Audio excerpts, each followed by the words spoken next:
सभी पत्रकार बंधुओं को नमस्कार। पत्रकार वार्ता में आप सबका स्वागत है। आज जिस विषय में ये पत्रकार वार्ता बुलाई गई है वो बेहद महत्वपूर्ण है।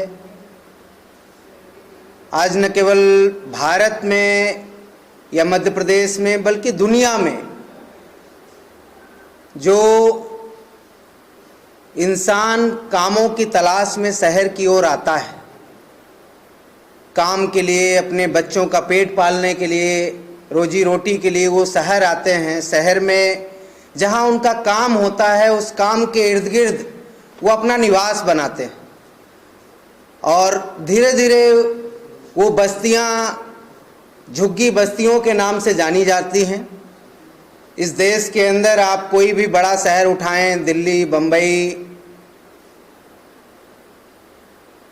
हैदराबाद, चेन्नई, कोई भी शहर, गांवों से चलकर लोग शहरों में आते हैं, अपने काम के आसपास वो निवास बनाते हैं। जैसी उनकी क्षमता होती है आर्थिक, वैसी क्षमताओं के अनुरूप। तो भोपाल भी तेजी से बढ़ता हुआ शहर है, मध्य प्रदेश की राजधानी है।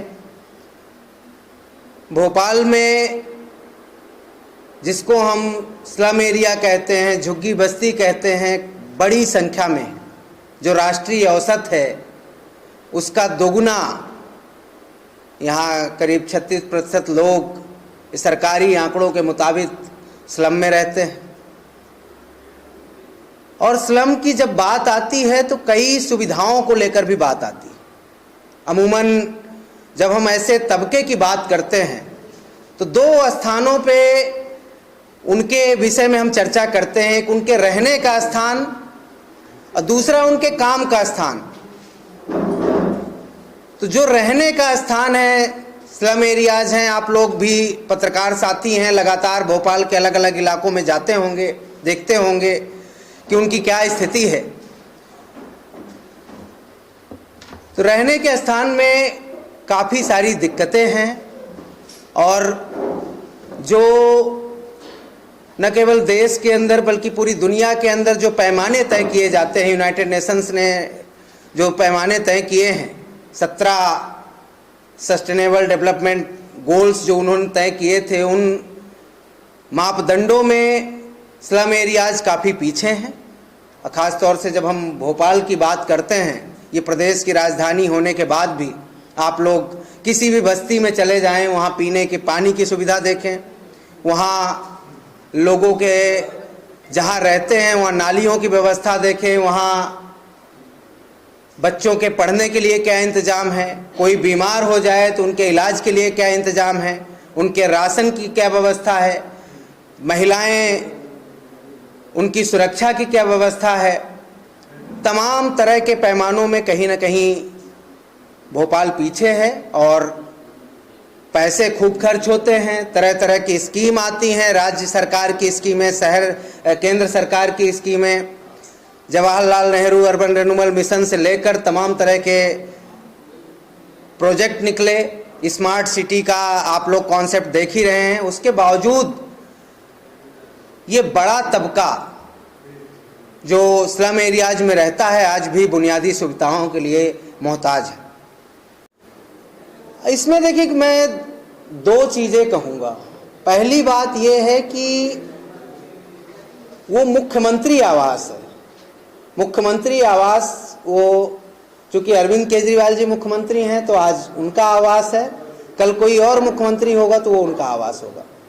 रही बात उन पे आरोप लगाने की, वो तो मान लीजिए टेंडर हुआ होगा, टेंडर के बाद जिसको कॉन्ट्रैक्ट मिला होगा उसने काम किया होगा। केंद्र की सरकार है, वहीं दिल्ली में प्रधानमंत्री जी से लेकर सीबीआई से, ईडी से सब लोग बैठते हैं, जांच करा सकते हैं। थोड़ी जांच श्यामला हिल्स की भी हो जाए, यहाँ कितने की डेंटिंग पेंटिंग होती है, कहाँ कौन से आवास तोड़े बनाए जाते हैं, क्या खेल हो रहा है, यहाँ पे भी जांच हो जाए। भोपाल में नहीं होता।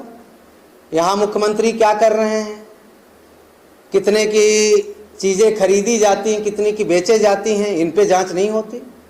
हैरत की बात यह है कि कुपोषण जैसी समस्याओं पे मध्य प्रदेश देश में नंबर 1 पे पहुंचता है, अब पोषण आहार घोटाला हो जाता है। उससे बड़ी हैरत की बात यह है कि वो मंत्रालय शिवराज सिंह चौहान जी के अंतर्गत आता है, वो खुद मंत्री उस विभाग के। ऐसी चीज़ों की जांच नहीं होती, इनकी भी जांच होनी चाहिए, उस पर जांच करा लीजिए। सरकार कहते बंगला खाली कर दीजिए, केजरीवाल जी कर देंगे।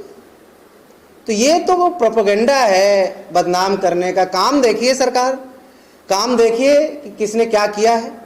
जनता बोलती है काम किसने किया है।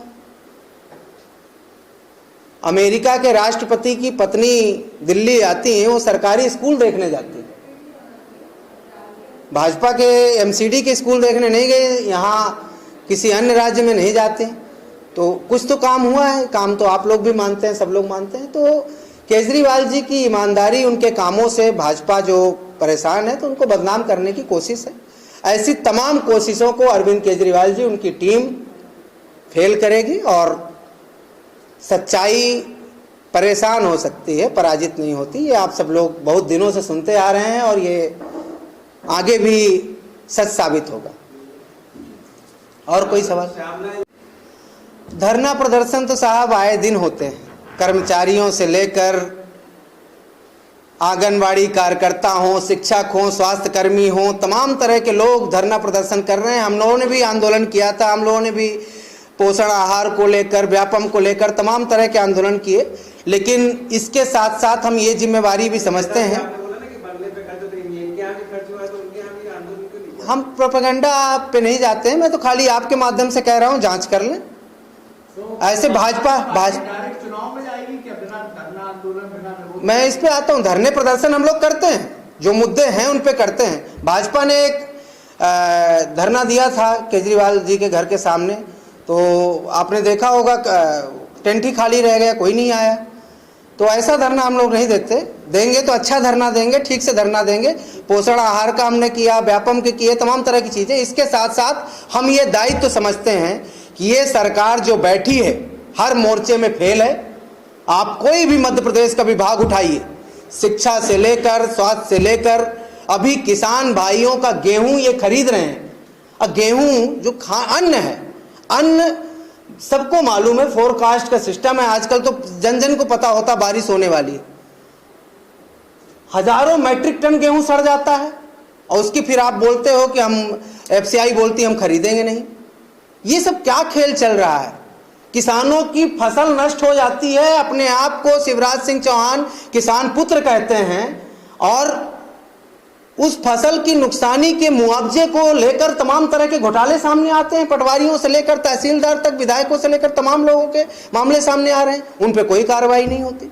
तो हम ये समझते हैं कि ऐसी सरकार जो हर मोर्चे पे फेल है, इस सरकार को हटाना भी हमारा दायित्व है। उस दायित्व को निर्वहन करने के लिए हम पूरी शिद्दत, ईमानदारी के साथ अपना संगठन भी बना रहे हैं, जनता के मुद्दों में संघर्ष भी कर रहे हैं। आगामी 2023 के चुनाव में हम डंके की चोट पे चुनाव भी लड़ेंगे और हमारा प्रयास होगा, अगर जनता मौका देती है तो एक एक वादा जो हम करेंगे वो पूरा करके दिखाएंगे। जो शहर में कोई बिल्डिंग बन रही हो, शहर में कोई फैक्ट्री चल रही हो, या बड़ी कोठियों में साफ सफाई का काम हो, यहाँ तक कि स्कूलों से लेकर, फैक्ट्रियों से लेकर, बड़ी कॉलोनियों में जो चौकीदार लगे होते हैं, झाड़ू लगा रहे होते हैं, तमाम तरह के तबके के लोग वहाँ होते हैं। तो वो भी इंसान हैं, उनके बच्चे भी वैसे ही बच्चे हैं जो बाकी लोगों के बच्चे हैं, तो उनको भी सारी सुविधाएं मिलनी चाहिए। तो इस पैमाने में भोपाल शहर काफ़ी पीछे है। मध्य प्रदेश के कई शहर, इंदौर को भी आप देखें, इंदौर स्वच्छता में पहले नंबर पे आता है, लेकिन स्लम एरियाज में आप जाएं तो देख सकते हैं। यहाँ की सड़कें आप देखें, सड़कों की हालत ख़राब है। जो औसत एक्सीडेंट का आंकड़ा है 28 का, उसको भोपाल शहर पार करता है, 68 पे पहुँच जाता है। तो ऐसी तमाम तरह के पैमाने हैं जिन पे ये शहर पीछे है। और यहाँ भाजपा की लंबे समय से सरकार है, कांग्रेस की भी सरकार रही, नगर निगम में भी भाजपा बैठी है, पहले भी भाजपा बैठी हुई थी। इसके बावजूद ये जो विकास की बात करते हैं, डबल इंजन सरकार की, और जब नगर निगम की भी बात करें तो 3-3 इंजन चलते हैं, उसके बाद भी तमाम तरह की सुविधाओं से ये लोग वंचित हैं। एक तरफ तो ये बात है, दूसरी तरफ आम आदमी पार्टी चूँकि ऐसी बातें नहीं करती कि हमने समस्याएं गिना दी, हम समाधान की ओर भी बढ़ते हैं। हमारी सरकार दिल्ली में है, दिल्ली तो देश की राजधानी, वहाँ भी बड़ी संख्या में स्लम रहे हैं, अभी भी हैं। स्लम एरियाज में पीने के पानी की व्यवस्था हो, बच्चों के लिए शिक्षा की व्यवस्था हो, चाहे मोहल्ला क्लिनिक के थ्रू लोगों के इलाज की व्यवस्था हो, और न केवल सामान्य इलाज बल्कि माताएं बहनों के लिए भी इलाज की अलग से व्यवस्था। स्लम एरियाज में सड़क बनाने का काम हो, नालियां बनाने का काम हो, जो विकास के पैमाने पे ज़रूरत होती है वो काम आम आदमी पार्टी करती है। अभी हमारी एमसीडी में भी सरकार बनी तो जो एमसीडी के अंतर्गत, नगर निगम के अंतर्गत जो स्कूल आते हैं उन पे भी हम तेज़ी से काम कर रहे हैं, और ऐसे एरिया के विकास के लिए हमने बजट का एलोकेशन भी किया है। तो आम आदमी पार्टी का प्रयास है कि हर इंसान को उसके जो बुनियादी सुविधाओं के अधिकार हैं वो अधिकार मिलने चाहिए, हर बच्चे को अच्छी शिक्षा मिलनी चाहिए, और जो भी क्षेत्र पीछे रह जाता है उस क्षेत्र को आगे लाने का प्रयास है। तो आप सबके माध्यम से मैं ये कहना चाहता हूँ कि मध्य प्रदेश की शिवराज सिंह चौहान सरकार जब प्रदेश की राजधानी में स्थित कामगार तबके को उनके बुनियादी अधिकार, चाहे वो उनके रहने की जगह हो या काम की जगह हो, आए दिन सुनने में आता है कि कोई मजदूर गिर गया, कहीं एक्सीडेंट हो गया, तमाम तरह की ऐसी दिक्कतें आती हैं। आए दिन सुनने में आता है इस एरिया में लूटपाट हो गई, छीना झपटी हो गई, ये सारी चीज़ें हैं। और एक बड़ा, जब भोपाल की हम बात करते हैं तो एक महत्वपूर्ण बिंदु ये हो जाता है कि 30-32 साल पहले जो गैस ट्रेजेडी हुई थी, गैस पीड़ित बड़ी संख्या में स्लम एरियाज में भोपाल में रहते हैं। उड़िया बस्ती में चले जाएं या पुराने भोपाल में चले जाएं, लोगों की हालत आज भी खराब। आज भी वो बड़े घरों में मजदूरी करने जाते हैं। आज भी भीमनगर बस्ती से लोग, जहाँ मंत्री बैठते हैं, मुख्यमंत्री बैठते हैं, वहाँ अपनी सेवाएं देते हैं, लेकिन उनके रहने के स्थान, उनका जीवन में बदलाव नहीं आता, उनके बच्चों की शिक्षा में बदलाव नहीं आता। तो ये भाजपा सरकार कुछ देखे, और प्रदेश की राजधानी में जब लोगों को सुविधाएं नहीं दे सकते तो फिर ये कहाँ देंगे। अगली बात ये है कि 2023 में मध्य प्रदेश के चुनाव हैं, आम आदमी पार्टी की सरकार बनती है, तो हम समझते हैं कि शहर का मास्टर प्लान क्या होता है, स्मार्ट सिटी क्या होती है, इसका बजट क्या होता है, लोगों का विकास कैसे किया जा सकता है, चाहे वो स्लम में काम करने वाले मजदूर हों, उनके बच्चे हों, चाहे उनकी हमारी बहन बेटियां हों, चाहे उनकी सुरक्षा से संबंधित मामले हों, चाहे उनकी पहचान से संबंधित मामले हों, हम उनको उनके अधिकार देंगे। अगर हम दिल्ली में लोगों के लिए काम कर सकते हैं तो भोपाल और मध्य प्रदेश में भी करेंगे। आपके माध्यम से अपील करूंगा कि इतने वर्षों तक भोपाल की जनता, प्रदेश की जनता, कामगार तबके लोगों ने भाजपा को मौका दिया, कांग्रेस को मौका दिया, एक मौका आम आदमी पार्टी को देकर देखें, अरविंद केजरीवाल जी की टीम को एक मौका देकर देखें, और फिर अपने जीवन में बदलाव देखें। धन्यवाद।